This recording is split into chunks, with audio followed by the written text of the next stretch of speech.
Written and directed by Chuck Morrongiello and starring his wife Karolina Morrongiello, we are talking Bad Bunny. And no, this is not a biopic of the popular kind of singer. This is a 2025 low-budget slasher movie, also known as Bunny Killer. So, Bad Bunny. Now, I was kind of reading some about this and I'm thinking, Chuck Morrongiello, that name sounds familiar, and then it clicked. I have seen another movie from this pair, and yeah, it was Amityville Mount Misery Road. It was one of the worst films I've reviewed on this channel, so I was like, oh geez, do I want to watch this one? But I thought I would, and I'm pleased to say this movie is better than Mount Misery Road. So what's the story? Well, Karolina Morrongiello is a woman who has recently lost her husband, and she has bought this house in the kind of the country somewhere in the American wilderness, so to speak. But there seems to be a bunny man, a human-sized bipedal killer bunny that has been going around killing people and now threatens this woman. What will happen? You'll have to watch the movie and find out. So, nothing like a Easter style movie in December when I'm recording this. Okay, so let's talk about it. Bad Bunny, what works? Now, again, if you're comparing this to Amityville Mount Misery Road, this is a masterpiece. The Mount Misery Road was a found footage movie. This is not, let's say, traditionally filmed style movie. And, you know, the opening scene, and, you know, you might think, does this movie start as it means to go on? Where we see this kind of redneck farmer decide to have relations with a bunny. And this, of course, creates our bunny man.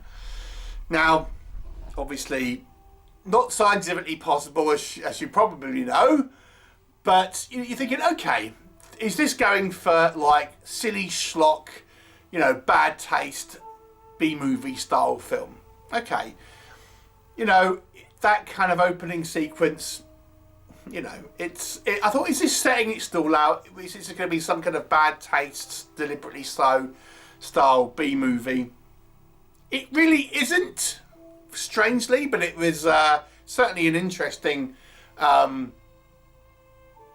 opening sequence. I will say the actual kind of the bunny creature, I kind of like the suit. I thought the suit looks pretty good. Does it look like a realistic bunny human hybrid? No, it doesn't, but it does look pretty cool. It looks like this kind of vicious kind of Easter bunny style kind of character. Had they gone in the direction of a real schlocky, over-the-top comedy horror, that opening sequence in the bunny costume, I think, would have fit right in. But it is a little different to the rest of the movie. But nonetheless, I still quite liked the actual bunny costume. It looks pretty good. It looks ferocious. It's got a movable jaw. You know, even has like muscle definition and stuff like that. And so I thought, actually, no, I can quite like this kind of this bunny character. It just seems like, you know, massively over the top, and it feels like it should be in a much more schlocky style B movie. But it looks pretty good. I also think the music was quite good. Also done by FriedChuck. Yeah, so the music was not overpowering, but it kind of gave it that kind of deliverance kind of vibe to a degree. I kind of quite liked it. There are parts of this movie which I think are well directed, and the kind of like the cinematography is fair in the majority of the movie at least. You know, it's relatively kind of well shot. I mean, there are sequences which we'll come on to in the negatives where I feel like it's a little bit overshot, and I'll explain what I mean by that in a minute. But, you know, for the most part, you can kind of see what's going on. It varies up the kind of the framing and all of that.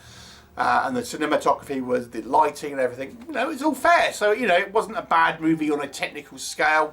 The audio mixing was all pretty good. So, on a lot of the technical levels here, I think this movie is a big improvement compared to the Mount Misery Road. we do get a smattering of other characters here, other victims. And, you know, the movie's not overly gory, but we do, you know, see carrots through the eyes and things like this. So there's a couple of kind of like fun, practical, you know, makeup and stuff like that.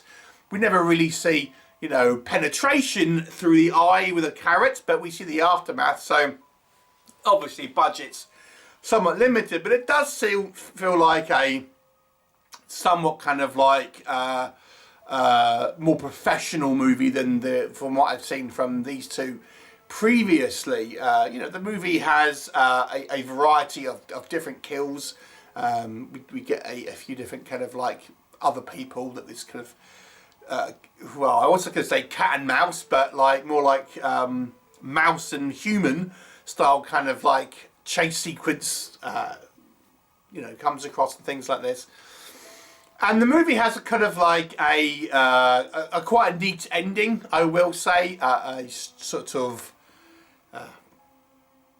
downbeat but poetic kind of like FU style ending is all I'll say. So there's an element of fun to be had with this one, which is definitely not can be said about Mount Misery Road. So, you know, if you are a low budget schlock fan, if you like kind of like silly slashers and things like this, then you may want to check it out. So what doesn't work? So let me tell you the biggest thing here. So as I've mentioned, we get this kind of like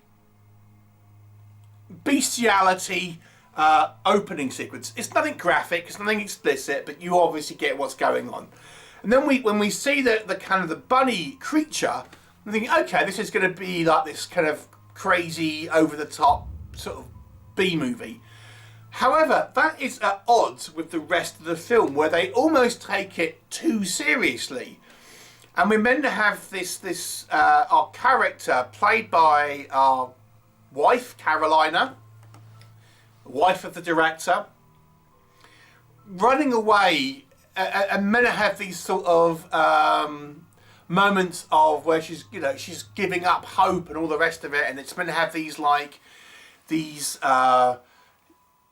sequences where, you know, you're meant to feel empathy and sort of we feel the struggle and everything like that, but it's at odds with the kind of like the schlocky setup and the kind of like the over-the-top schlocky monster that we've got in this movie.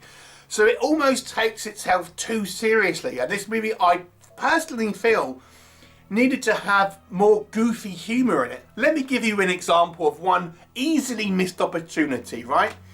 So our main protagonist, played by Karolina, Morrongiello, and she runs and she basically goes to this neighbour's house, and there's like an elderly couple, and the bunny man is chasing, and that, you know, the bunny man kills this elderly couple. Karolina, she escapes by throwing this pan of boiling water on this bunny man. Now, would it have killed them to say, now that's a bunny boiler, or something like that, and lean into that schlocky goodness, those jokey elements? But she doesn't do anything like that. It's kind of played like more straight. So I think this movie missed the beat here, where, you know, it could have really lent into the silly premise and the goofy looking but still fun looking creature, and had more of a sort of knowingly kind of like silly film or comedy elements to it, but the actual plot, so to speak, is all played quite straight. And because of this, the plot seems relatively sparse. And I think had it been more, had it lent more into more of the silliness, I think you could have got away with having less actual kind of like narrative threads in it, because you're just leaning into the silliness. But it doesn't do that, and as such, the bulk of this movie, like 85% of it, is this woman running through the woods being chased by a bunny creature, occasionally kind of like running into other people, and that's the movie. And I think, because of these weird sort of tonal shifts, and the fact that it has this silly setup, but then it ends up taking it kind of seriously, I think it needed to have a little bit more narrative, to be honest with you. You know, and you know, something else going on, other characters, because it really just follows the character that Karolina Morrongiello is playing. So, you know, it's a little sparse in regards to narrative. And on that subject, I think going and kind of looping in where I said about the cinematography. I think the cinematography is, on a technical level, is fine, but there are sequences here where it's just following like rudimentary, uninteresting stuff, like making a cup of tea, drinking a cup of tea, like this. Our main character, she's holding this wound and she's like crying about it, and like we have like a good 5 minutes of like, oh, pain, you know. It's like we don't need this lengthy kind of like sequences where we get the point, but it's just sort of staying on these sequences for just too long. And as such, it feels like this movie is kind of padding. It's padding its runtime by having these kind of sequences to stretch the runtime to make this kind of a feature-length movie. Where I think if it had either more story elements added to it, other characters, things like this, maybe like they're keeping girls, this bunny man's keeping girls like locked up or something like that, and she gets captured and she escapes with someone else, yada yada yada, you know. Nothing too kind of original, but there's more going on. Or you kind of really lent into the silliness and had, you know, these more kind of big goofy ideas out there. But as it stands, it's a kind of weird mix between the two. So the movie feels like it's one of these films that is a short stretch to a feature length. Now, like I said, there is stuff to enjoy in this movie. You know, you can have some schlocky fun with this, but I just think, I mean, it's a stepping stone, certainly, from Mount Misery Road, but we're not quite there yet in regards to a fully formed low-budget entertainment. You know, so it is what it is, and like it ultimately becomes a little bit sort of dull at times, and it takes itself a little bit too seriously when it you know really didn't need to be. The bunny creature itself, like I said, I kind of quite liked the design. I think it would have been better had they gone for the kind of the floppy ears where you just let gravity just kind of like move them around rather than them kind of static sticking up your ears, which makes it look more like an Easter Bunny costume because they're kind of static, just sort of always up. Had they been like the floppy-eared style of bunny costume, it would have, you know, made it look a little bit more organic at the very least, and maybe would have fit better with the more serious tone that this movie sort of ends up going for. Small little thing there. Overall, it's, you know, a mildly diverting kind of like slasher movie. Certainly a step up from what these two have done before. You know, I would watch another film from them. And that's the kind of the thing I would say. But it still isn't a good movie. There's still plenty of missed opportunities here. I'll give it a 4 out of 10.